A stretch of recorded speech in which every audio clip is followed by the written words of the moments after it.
अब बात करेंगे अजीत पवार की एनसीपी की, जो बीएमसी चुनाव अकेले लड़ने की तैयारी कर रही है। महायुति में सीट बंटवारे पर सहमति न बनने की स्थिति में एनसीपी ने मुंबई में अलग बैठक बुलाई और उम्मीदवारों को लेकर चर्चा की गई। एनसीपी की महाराष्ट्र इकाई के अध्यक्ष सुनील तटकरे ने शनिवार को कहा कि पिछले 3 दिनों से सबके साथ बैठकें चल रही हैं और इस बारे में सारी जानकारी अजीत पवार को बता दी गई है। उन्होंने कहा कि 30 दिसंबर की शाम तक स्थिति बिल्कुल स्पष्ट हो जाएगी और उस दिन दोपहर 3 बजे सीटों को लेकर घोषणा की जाएगी। वहीं एनसीपी विधायक सना मलिक ने कहा कि महायुति में हमारे प्रस्तावों पर बात आगे नहीं बढ़ी। इस स्थिति में हमने अकेले चुनाव लड़ने की तैयारी की है। उम्मीदवारों के नामों को लेकर भी चर्चा हुई है और कार्यकर्ताओं को हर स्थिति के लिए तैयार रहने के लिए कहा गया है।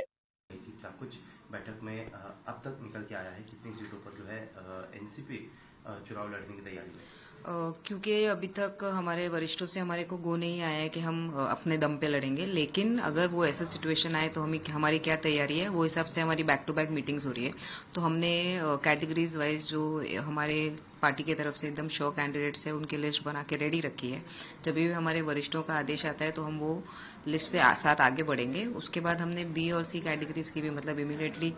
एक के बाद जो है, क्योंकि हमारे पास आने वाले सिर्फ 3 ही दिन बचे हैं नॉमिनेशंस के लिए, तो वो हिसाब से हमने अपने इच्छुक उम्मीदवार जो है कैंडिडेट जिसको पार्टी ने गो दे दिया है, लेकिन अभी तक इंडिविजुअली नहीं, जब तक ये भी फॉर्म नहीं देते, लेकिन तैयारी रखने बोली है। वैसे 48 कैंडिडेट्स की लिस्ट रेडी है। नेक्स्ट लिस्ट में हम देखेंगे 20-30 नेम्स और आएंगे जैसे भी वरिष्ठों का आदेश आता है तो। लेकिन हम अगर ये अपने दम पे लड़ना पड़े तो हमें कैसे आगे बढ़ना है, वैसे आगे की रणनीति हमने बना के रखी है और लगातार इससे हम देख रहे हैं कि जैसे जैसे टाइम आगे बढ़ रहा है हमारे पास बहुत सारे और नए नए कैंडिडेट्स जुड़ रहे हैं जो हमारे साथ पहले हमारे साथ ही रह चुके हैं,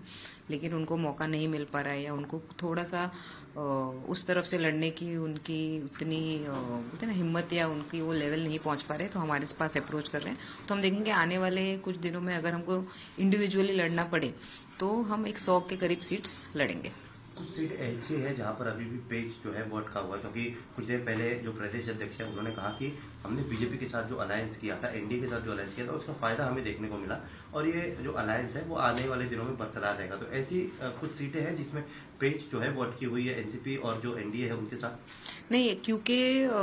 एनडीए में एकनाथ शिंदे साहब की शिवसेना और बीजेपी के लगातार चर्चा हो रही है और हमारी जो सीट्स थी उसके ऊपर अभी तक कोई चर्चा नहीं हुई है। तो लास्ट मोमेंट पर रुक के, क्योंकि ये कार्यकर्ताओं का इलेक्शन होता है और कार्यकर्ता ये चाहता है कि जब हमें इलेक्शन लड़ना है तो हमें ज्यादा से ज्यादा टाइम मिले और हमारे नेताओं का सपोर्ट मिले, तो वो तरीके से हमने लगातार उनके साथ बात करके रखा है और एक क्लैरिटी देके रखी है कि आज नहीं कल जब भी गो आएगा और अगर वो लिस्ट में आपका नाम रहता है तो आपको आगे बढ़ना है, तो तैयारी आप करके रखिए और उनके तरफ कोई भी नाइंसाफी न हो वो एक ध्यान रखते हुए हम आगे बढ़ रहे हैं। आपने कहा कि बीजेपी और जो एकनाथ शिंदे की पार्टी है शिवसेना, उनकी चर्चा जो है वो शुरू है और आप लोग की चर्चा जो है वो लगभग आप लोग के हिसाब से हो चुकी है पूरी, लेकिन बीजेपी के साथ जो है वो चर्चा नहीं हुई। इस बात का जो है इम्पैक्ट वो आने वाले इलेक्शन में देखने को मिलेगा आपको लग रहा है? नहीं, राष्ट्रवादी कांग्रेस पार्टी एक विचारधारा लेके चलती है और विचारधारा के साथ राष्ट्रवादी कांग्रेस पार्टी के हमारे जो राष्ट्रीय अध्यक्ष है अजीत दादा पवार, वो लगातार लोगों के बीच में रह के उनके काम करते हैं, छोटे हो या बड़े।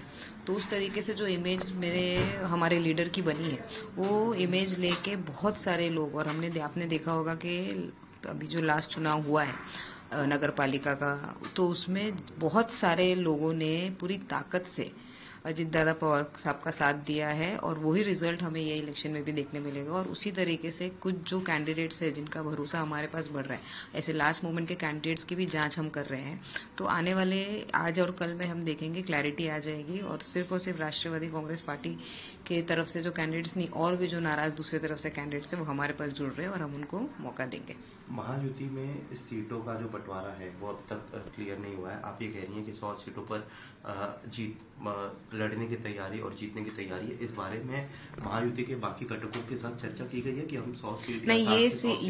ये जो चर्चा है वो हमारे वरिष्ठ करते हैं। वरिष्ठ जब तक हमें आदेश नहीं देंगे, ये हमारी सिर्फ तैयारी है, तैयारी करके हम रख रहे, क्योंकि अगर लेट होता है तो हम कार्यकर्ताओं के ऊपर नाइंसाफी नहीं कर सकते, क्योंकि जब हम जैसे आमदार का इलेक्शन होता है तो यही कार्यकर्ता पूरी ताकत लगा के हमें जिताते हैं और जब इनके चुनाव की बात आती है तो हम इतना डिले नहीं कर सकते और इतने एंड मोमेंट पे उनको ऐसा सिचुएशन में नहीं ला सकते कि भाई आपने हमें कुछ तैयारी करने बोला ही नहीं था, और अगर आप हमें अभी बोल रहे हो नॉमिनेशन फाइल करने के लिए, तो हमारी तैयारी नहीं। वो हिसाब से हमने वो सारे कैंडिडेट्स को उस तरीके से तैयार रहने बोला है, और ये बोला है कि एंड ऑफ द डे जब हमारे वरिष्ठों का आदेश आएगा तब आगे बढ़ना है। बीएमसी का चुनाव है, मुंबई के मेयर का चुनाव है। अगर हम देखने जाए तो पिछले दिनों मुंबई के मेयर को लेकर कई बातें कही जा रही है कि बुर्खा जो पहनी है महिला वो मेयर होगी। कई लोगों ने इसका विरोध भी किया। आप एक महिला हैं,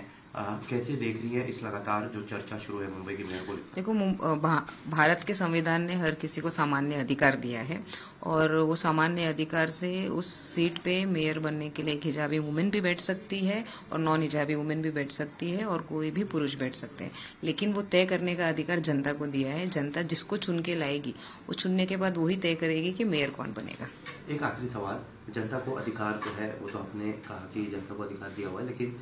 एनसीपी मेयर पोस्ट की डिमांड करेगी आने वाले दिनों में, क्योंकि आपने कहा मैं आपको कहना चाहूंगी कि राष्ट्रवादी कांग्रेस पार्टी के सहयोग के बिना आने वाले दिनों में मुंबई में मेयर नहीं बैठेगा।